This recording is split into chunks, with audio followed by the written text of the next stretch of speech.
Hello guys, welcome back to wealth circuit. നമ്മൾ നോക്കാൻ പോകുന്ന ഹാംസ്റ്റർ കോമ്പാറ്റിൽ നിന്നും എങ്ങനെയാണ് എക്സ്ചേഞ്ചസിലേക്ക് ഡെപ്പോസിറ്റ് ചെയ്യുക എന്നുള്ളതാണ്. ഡെപ്പോസിറ്റ് ചെയ്യാനുള്ള ഓപ്ഷൻ നിലവിൽ എനേബിൾ ആയിട്ടുണ്ട്. അപ്പോൾ എങ്ങനെ ചെയ്യാമെന്നാണ് നമ്മൾ ഈ ഒരു വീഡിയോയിൽ നോക്കാൻ പോകുന്നത്. ഞാൻ ഈ ഒരു ഹാംസ്റ്റർ കോമ്പാറ്റ് ഫാമിംഗ് നിർത്താൻ കാരണം ഈ പ്ലേ ഗ്രൗണ്ട് എന്ന് പറയുന്ന ഓപ്ഷൻ തന്നെയാണ്. മെയിനായിട്ട് ഇത്രയും ഗെയിംസ് കളിക്കാൻ എനിക്ക് ടൈമില്ല. ഇത്ര ആഡ്സും കണ്ട് ഓരോ ദിവസവും ഇത്രയധികം ടൈം സ്പെൻഡ് ചെയ്യാൻ എൻ്റെ കയ്യിൽ ടൈം ഇല്ലാത്തത് കൊണ്ടാണ്. അതുപോലെ തന്നെ ഞാൻ കൊടുക്കുന്ന ടൈമിന് ഒരിക്കലും ഈ ഹാംസ്റ്റർ കോമ്പാറ്റിന് കിട്ടുന്ന എയർ ഡ്രോപ്പ് വെറുത്തല്ല എന്ന് എനിക്ക് ഉറപ്പുള്ളത് കൊണ്ടാണ് ഞാനിത് ഫാം ചെയ്യാത്തത്. അത് ഞാൻ എത്രയോ വീഡിയോസിൽ പറഞ്ഞ കാര്യങ്ങളാണ്. നിങ്ങൾക്ക് വേണമെങ്കിൽ എൻ്റെ പഴയ വീഡിയോസ് എല്ലാം ചെക്ക് ചെയ്യാവുന്നതാണ്. Okay, hamster Kombat air drop തന്നാലും എനിക്ക് എയർ ഡ്രോപ്പ് വേണ്ട എന്നുള്ള കാര്യം ഞാൻ എൻ്റെ പഴയ ഒരു വീഡിയോയിൽ പറഞ്ഞിട്ടുണ്ട്. ഇനി എയർ ഡ്രോപ്പ് തരുന്നുണ്ടെങ്കിൽ വളരെ നല്ല കാര്യം. കീ ഗെയിം ഉള്ളവർക്ക്, കീസൊക്കെ ഉള്ളവർക്ക് എന്ത് ചെയ്യാം, എയർ ഡ്രോപ്പ് കൊടുക്കാം. വളരെ നല്ല കാര്യം. എനിക്ക് തന്നില്ലെങ്കിലും എനിക്കൊരു സങ്കടമില്ല, എനിക്കൊരു കുഴപ്പമില്ല. എനിക്ക് ഇത്രയും ടൈം ഇതിൽ വേസ്റ്റ് ചെയ്യാനില്ല. ഇതിൽ കൊടുക്കുന്ന ടൈം വേറെയുള്ള പ്രൊജക്റ്റിലേക്ക് ഇൻവെസ്റ്റ് ചെയ്ത് കഴിഞ്ഞാൽ നമുക്ക് ഇതിൻ്റെ ഡബിളോ ട്രിപ്പിളോ ആയിട്ട് ഇത്ര പോലും ഇതിൻ്റെ 10-1 പോലും പണിയെടുക്കാതെ നമുക്ക് ഈസി ആയിട്ട് എയർ ഡ്രോപ്പുകൾ കിട്ടും. അതുപോലെ തന്നെ ഈ എയർ ഡ്രോപ്പ് ലിസ്റ്റ് ആവില്ല എന്ന് ഞാൻ എവിടെയും പറഞ്ഞിട്ടില്ല. ഓക്കെ, എൻ്റെ വീഡിയോസ് എല്ലാം നിങ്ങൾക്ക് ചെക്ക് ചെയ്യാം. ഈ ഡേറ്റിന് തന്നെ ലിസ്റ്റ് ആവും. എല്ലാവർക്കും എയർ ഡ്രോപ്പ് കിട്ടും. എല്ലാവർക്കും അല്ല, നല്ല രീതിക്ക് കോയിൻസും കാര്യങ്ങളും കീസും കാര്യങ്ങളൊക്കെ ഉള്ളവർക്ക്. ഡെപ്പോസിറ്റും കാര്യങ്ങളൊക്കെ സ്റ്റാർട്ടായി കഴിഞ്ഞു എങ്കിലും നമുക്ക് എത്രയാണ് അലോക്കേഷൻ എന്നുള്ള കാര്യം അറിയില്ല. അപ്പോൾ അതറിഞ്ഞാൽ മാത്രമേ നിങ്ങൾക്ക് എത്ര ഏണിങ്സ് കിട്ടും എന്നുള്ള കാര്യം അറിയുള്ളൂ. അതുപോലെ തന്നെ ലിസ്റ്റിംഗ് കഴിഞ്ഞാൽ മാത്രമേ പ്രൈസ് എത്രയാണെന്ന് കറക്റ്റായിട്ട് അറിയാൻ പറ്റുള്ളൂ. നല്ലൊരു വാല്യൂ തന്നെ കിട്ടട്ടെ എന്ന് ഞാൻ ആശംസിക്കുകയാണ് എല്ലാവർക്കും. എനിക്ക് എന്തായാലും വലുതായിട്ടൊന്നും കിട്ടാൻ പോകുന്നില്ല, എൻ്റെ കയ്യിൽ കീസ് ഇല്ലാത്തത് കൊണ്ട് തന്നെ. ബൈനാൻസ്, OKX, ബൈബിറ്റ്, ഇത് മൂന്നുമാണ് നിലവിലുള്ള എക്സ്ചേഞ്ചസ്. പിന്നുള്ളത് ഓൺ ചെയിൻ എയർ ഡ്രോപ്പാണ്. എന്ന് വെച്ചാൽ നമ്മുടെ ടോൺ കീപ്പർ, മൈടോൺ ഇതുപോലുള്ള ടോൺ വാലറ്റുകളിലേക്ക് വിഡ്രോ അടിക്കാൻ പറ്റുന്ന സെറ്റപ്പാണ്. അതുപോലെ തന്നെ നെക്സ്റ്റ് എന്ന് പറഞ്ഞാൽ വാലറ്റും ടെലഗ്രാമാണ്. ടെലഗ്രാം വാലറ്റാണ്. ടെലഗ്രാം വാലറ്റിൽ ലൈറ്റ് KYC ഉണ്ടെങ്കിൽ മാത്രമാണ് ചെയ്യാൻ പറ്റുക. ഈ രണ്ട് ഓപ്ഷൻ ചൂസ് ചെയ്താലും ഗ്യാസ് ഫീ നിങ്ങൾ കൊടുക്കേണ്ടി വരും. ഓക്കെ, പിന്നീട് നിങ്ങൾക്ക് എക്സ്ചേഞ്ചിലേക്ക് ട്രാൻസ്ഫർ ചെയ്താലേ സെല്ല് ചെയ്യാൻ പറ്റൂ. അപ്പോൾ സെല്ല് ചെയ്യണമെങ്കിൽ നിങ്ങൾ എന്ത് ചെയ്യണം, ആ ഒരു ഗ്യാസ് ഫീ കൊടുക്കേണ്ടി വരും. അപ്പോൾ ഗ്യാസ് ഫീ കൊടുക്കേണ്ട, ഫ്രീ ആയിട്ട് തന്നെ ചെയ്യണം എന്നുള്ളവർ ഈ എക്സ്ചേഞ്ചസിൻ്റെ 3 ഓപ്ഷൻ സെലക്ട് ചെയ്യുക. 2 ഓപ്ഷൻസ് മാത്രമാണ് നമുക്ക് യൂസബിൾ ആയിട്ടുള്ളത്. ഒന്നെങ്കിൽ ബൈനാൻസ് അല്ലെങ്കിൽ ബൈബിറ്റ്. ബൈബിറ്റ് ഇന്ത്യയിൽ അവൈലബിൾ അല്ലെങ്കിൽ പോലും KYC എല്ലാം ചെയ്യാൻ പറ്റുന്നുണ്ട്. OKXന് അത് പറ്റില്ല.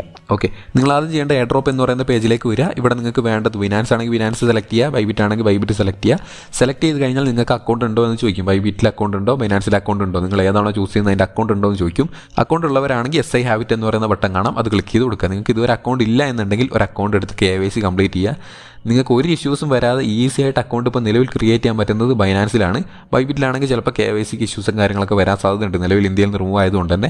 അപ്പോൾ നിങ്ങൾക്ക് ഇതുവരെ അക്കൗണ്ട് എടുക്കാത്ത ഒരാളാണെങ്കിൽ നിങ്ങൾ തീർച്ചയായിട്ടും ബിനാൻസിൻ്റെ അക്കൗണ്ട് എടുക്കുക. അതായിരിക്കും നിങ്ങൾക്ക് ഏറ്റവും ഈസി ആയിട്ട് യൂസ് ചെയ്യാൻ പറ്റുന്നതും. നിങ്ങൾക്ക് ബിനാൻസിൽ അക്കൗണ്ട് എടുക്കേണ്ടത് എങ്ങനെയാണെന്ന് അറിയില്ലെങ്കിൽ അതിൻ്റെ വീഡിയോ നമ്മൾ ചെയ്തിട്ടുണ്ട്, അതിൻ്റെ വീഡിയോ താഴെ കൊടുക്കാം. അത് വേണ്ടവർക്ക് അത് കണ്ടുകൊണ്ട് അക്കൗണ്ട് എടുക്കാവുന്നതാണ്. ഓക്കെ, അപ്പോൾ അക്കൗണ്ട് എല്ലാം ക്രിയേറ്റ് ചെയ്തതിനു ശേഷം SI ഹാവ് ഇറ്റ് കൊടുക്കുക. അപ്പോൾ നമുക്ക് 3 കാര്യങ്ങളാണ് ചോദിക്കുന്നത്: UID, അതുപോലെ തന്നെ ഡെപ്പോസിറ്റ് അഡ്രസ്സ്, മെമോ.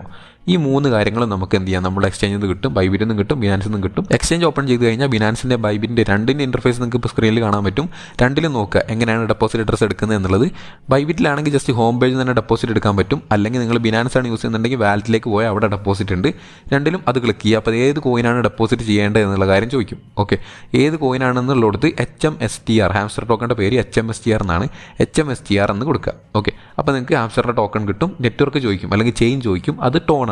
ഓക്കെ, ആ ടോണും സെലക്ട് ചെയ്ത് കൊടുക്കുക. അപ്പോൾ നമുക്ക് നമ്മുടെ ഡെപ്പോസിറ്റ് അഡ്രസ്സും അതുപോലെ തന്നെ ടാഗും കിട്ടും. ടാഗ്, മെമോ അല്ലെങ്കിൽ കമൻറ്റ്, ഈ 3 പേരും അതിന് പറയാറുണ്ട്. എക്സ്ചേഞ്ചിനനുസരിച്ച് അത് മാറിക്കൊണ്ടേയിരിക്കും. അപ്പോൾ ആ ഒരു ടാഗും ഡെപ്പോസിറ്റ് അഡ്രസ്സാണ് നമുക്ക് ഈ ഒരു പേജിൽ നിന്ന് എടുക്കേണ്ടത്. അപ്പോൾ നിങ്ങൾ എന്ത് ചെയ്യുക, ഡെപ്പോസിറ്റ് അഡ്രസ്സ് കോപ്പി ചെയ്യുക. അതിനുശേഷം ഡെപ്പോസിറ്റ് അഡ്രസ്സ് എന്നുള്ളത് ഇവിടെ കൊണ്ടുവന്നിട്ട് ഹാംസ്റ്റർ കോമ്പാറ്റിൻ്റെ ടെലഗ്രാം മിനി ആപ്പിൽ കൊണ്ടുവന്നിട്ട് പേസ്റ്റ് ചെയ്ത് കൊടുക്കുക. ടാഗും അതുപോലെ തന്നെ കോപ്പി ചെയ്യുക, കറക്റ്റായിട്ട് പേസ്റ്റ് ചെയ്ത് കൊടുക്കുക. അപ്പോൾ ഇവിടെ തെറ്റിക്കരുത്. നിങ്ങൾ എന്തെങ്കിലും തെറ്റ് വരുത്തി കഴിഞ്ഞാൽ പിന്നീട് മാറ്റാനുള്ള ഓരോ ഓപ്ഷനും അവൈലബിൾ ആയിരിക്കില്ല. അപ്പോൾ കൃത്യമായിട്ട് ചെയ്തു വന്ന് ഒരു 10 പ്രാവശ്യം കൺഫേം ചെയ്തിട്ട് വേണം നിങ്ങൾ അവസാനം സബ്മിറ്റ് കൊടുക്കാൻ. അപ്പോൾ ഇതുപോലെ തന്നെ മെമ്മോയും പേസ്റ്റ് ചെയ്ത് കൊടുക്കുക, ഡെപ്പോസിറ്റ് അഡ്രസ്സും പേസ്റ്റ് ചെയ്ത് കൊടുക്കുക. ഇനി വേണ്ടത് UID ആണ്. ഓക്കെ, UIDക്ക് വേണ്ടി നിങ്ങൾ ചെയ്യേണ്ടത് നിങ്ങളുടെ പ്രൊഫൈൽ ഓപ്പൺ ചെയ്യുക. പ്രൊഫൈൽ ഓപ്പൺ ചെയ്ത് കഴിഞ്ഞാൽ ആദ്യം തന്നെ കാണാൻ പറ്റും UID. ഓക്കെ, യൂസർ ID ആണ്. നിങ്ങൾ ബിനാൻസിലാണെങ്കിലും ബൈബിറ്റിലാണെങ്കിലും സെയിം തന്നെയാണ് സ്ഥലത്ത് ഉണ്ടാവുക. പ്രൊഫൈൽ ഓപ്പൺ ചെയ്ത് അവിടെ കാണാൻ പറ്റും. അതും ജസ്റ്റ് കോപ്പി ചെയ്യുക, ഇവിടെ കൊണ്ടുവന്ന് പേസ്റ്റ് ചെയ്ത് കൊടുക്കുക. ഈ 3 കാര്യങ്ങളും കൃത്യമാണെന്ന് ഒന്നും കൂടെ വെരിഫൈ ചെയ്യുക, ഒരിക്കലും തെറ്റിക്കരുത്. ഓക്കെ, അപ്പോൾ കറക്റ്റാണെന്ന് വെരിഫൈ ചെയ്തതിന് ശേഷം നിങ്ങൾ അടുത്ത സ്റ്റെപ്പായിട്ടുള്ള കംപ്ലീറ്റ് കൊടുത്തു കഴിഞ്ഞാൽ നിങ്ങൾക്ക് എന്താവും, ആ ഒരു ഡെപ്പോസിറ്റ് കംപ്ലീറ്റ് ആയി കഴിഞ്ഞു. വീണ്ടും ഒരു കാര്യം ഇമ്പോർട്ടൻ്റ് ആയിട്ട് ഞാൻ പറയുകയാണ്, ഇത് ചെയ്ത അപ്പം തന്നെ നിങ്ങളുടെ എക്സ്ചേഞ്ചിലേക്ക് കോയിൻസ് എത്തില്ല. ഓക്കെ, എത്തില്ല. കൃത്യമായിട്ട് കേട്ടെന്ന് വിചാരിക്കുന്നു. ഡോക്സ് ഞാൻ എത്രയോ പ്രാവശ്യം പറഞ്ഞു ഡോക്സ് കോയിൻ ഇതുപോലെ ചെയ്തപ്പോൾ എത്തില്ല എന്നുള്ള കാര്യം. എന്നിട്ടും കുറേ പേർക്ക് സംശയമായിരുന്നു, പേടിയായിരുന്നു ഞാൻ ചെയ്തത് തെറ്റാണോ, എന്താണ് ടോക്കൺസ് വരാത്തത് എന്നുള്ള കാര്യം. നിങ്ങളോട് വീണ്ടും ഞാൻ എടുത്തു പറയുകയാണ്, നിങ്ങൾ ഡെപ്പോസിറ്റ് ചെയ്ത് അപ്പം തന്നെ വരില്ല. ലിസ്റ്റിങ്ങിന് മുൻപായിട്ടായിരിക്കും വരിക. ഇനിയും ഏകദേശം 12 ദിവസം ലിസ്റ്റിങ്ങിന് ബാക്കിയുണ്ട്. അപ്പോൾ ഇത്രയും ദിവസത്തിനുള്ളിലായിരിക്കും നിങ്ങൾക്ക് ഡെപ്പോസിറ്റ് എത്തുക.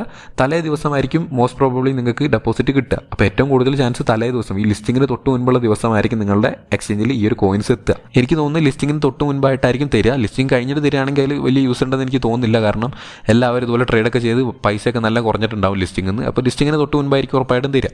അപ്പോൾ നിങ്ങൾക്ക് കിട്ടുമ്പോൾ എങ്ങനെ സെല്ല് ചെയ്യാമെന്നുള്ള വീഡിയോ, എനിക്ക് ഹാംസ്റ്റർ കോമ്പാറ്റിന് എയർ ഡ്രോപ്പ് കിട്ടുകയാണെങ്കിൽ ഞാൻ അതിൻ്റെ വീഡിയോ ചെയ്യും. ജസ്റ്റ് ഈ ഹാംസ്റ്റർ ടോക്കൺ സെല്ല് ചെയ്ത് കഴിഞ്ഞാൽ നിങ്ങൾക്ക് USDT കിട്ടും. കിട്ടിയ USDT എന്ത് ചെയ്യുക, ഒന്നെങ്കിൽ P2P ചെയ്യാം, അല്ലെങ്കിൽ INR ആക്കി വിഡ്രോ അടിക്കാം. അപ്പോൾ അതിൻ്റെ എല്ലാ വീഡിയോസ് നമ്മൾ ചെയ്തിട്ടുണ്ട്. INR ആക്കണമെങ്കിൽ ഏതെങ്കിലും ഇന്ത്യൻ എക്സ്ചേഞ്ചിലേക്ക് ഡെപ്പോസിറ്റ് ചെയ്യുക. CoinDCXോ അല്ലെങ്കിൽ വേറെയുള്ള എക്സ്ചേഞ്ചിലേക്ക് ഡെപ്പോസിറ്റ് ചെയ്ത് നിങ്ങൾക്ക് USDT നിങ്ങൾക്ക് എന്ത് ചെയ്യാം, INR ആക്കി ബാങ്കിലേക്ക് എടുക്കാം. അതിൻ്റെ വീഡിയോസൊക്കെ നമ്മളുടെ ചാനലുണ്ട്, അതൊക്കെ നിങ്ങൾക്ക് കാണാവുന്നതാണ്. അതൊക്കെ കണ്ട് പഠിച്ച് കറക്റ്റായിട്ട് ചെയ്യുക. സ്വാപ്പും അതുപോലെ തന്നെ കൺവേർട്ടും വരുമെന്ന് ആരും വിശ്വസിച്ചിരിക്കരുത്. ആദ്യ ദിവസം തന്നെ അത് വരണം എന്നൊരു ഉറപ്പുമില്ല. ഓക്കെ, നിങ്ങൾ ഏറ്റവും പെട്ടെന്ന് സെല്ല് ചെയ്യുന്നു അത്രയും നല്ലത്. കാരണം ഇത്രയധികം യൂസേഴ്സ് ഉണ്ട്, ഇത്ര ആൾക്കാർ സെല്ല് ചെയ്യുമ്പോൾ പ്രൈസ് നല്ല രീതിക്ക് താഴേക്ക് വരും, ഉറപ്പാണ്. അതുകൊണ്ട് തന്നെ ആ സെല്ലിംഗ് പ്രഷറിൻ്റെ മുൻപേ നിങ്ങൾ സെല്ല് ചെയ്ത് കളയണം, എങ്കിൽ മാത്രമേ നിങ്ങൾക്ക് നല്ലൊരു പ്രോഫിറ്റ് കിട്ടൂ. അപ്പോൾ അത് കൃത്യമായിട്ട് ശ്രദ്ധിക്കുക. അപ്പോൾ അതിൻ്റെ വീഡിയോ എനിക്ക് എയർ ഡ്രോപ്പ് കിട്ടുകയാണെങ്കിൽ ചെയ്യുന്നതാണ്. ഇനി വരുന്ന അപ്ഡേറ്റ്സ് കിട്ടാനായിട്ട് നമ്മുടെ ടെലിഗ്രാം ചാനൽ ജോയിൻ ചെയ്യുക. അതുപോലെ തന്നെ ഇനി വരുന്ന വീഡിയോസ് കിട്ടാനായിട്ട് ഈ ഒരു ചാനൽ സബ്സ്ക്രൈബ് ചെയ്ത് ബെല്ലൈക്കൺ എനേബിൾ ചെയ്ത് വെക്കുക. എങ്കിൽ മാത്രമായിരിക്കും നിങ്ങൾക്ക് എല്ലാ നോട്ടിഫിക്കേഷനും കൃത്യസമയത്ത് ലഭിക്കുക. അപ്പോൾ നമുക്ക് അടുത്തൊരു വീഡിയോ കാണാം. See soon. ബൈ.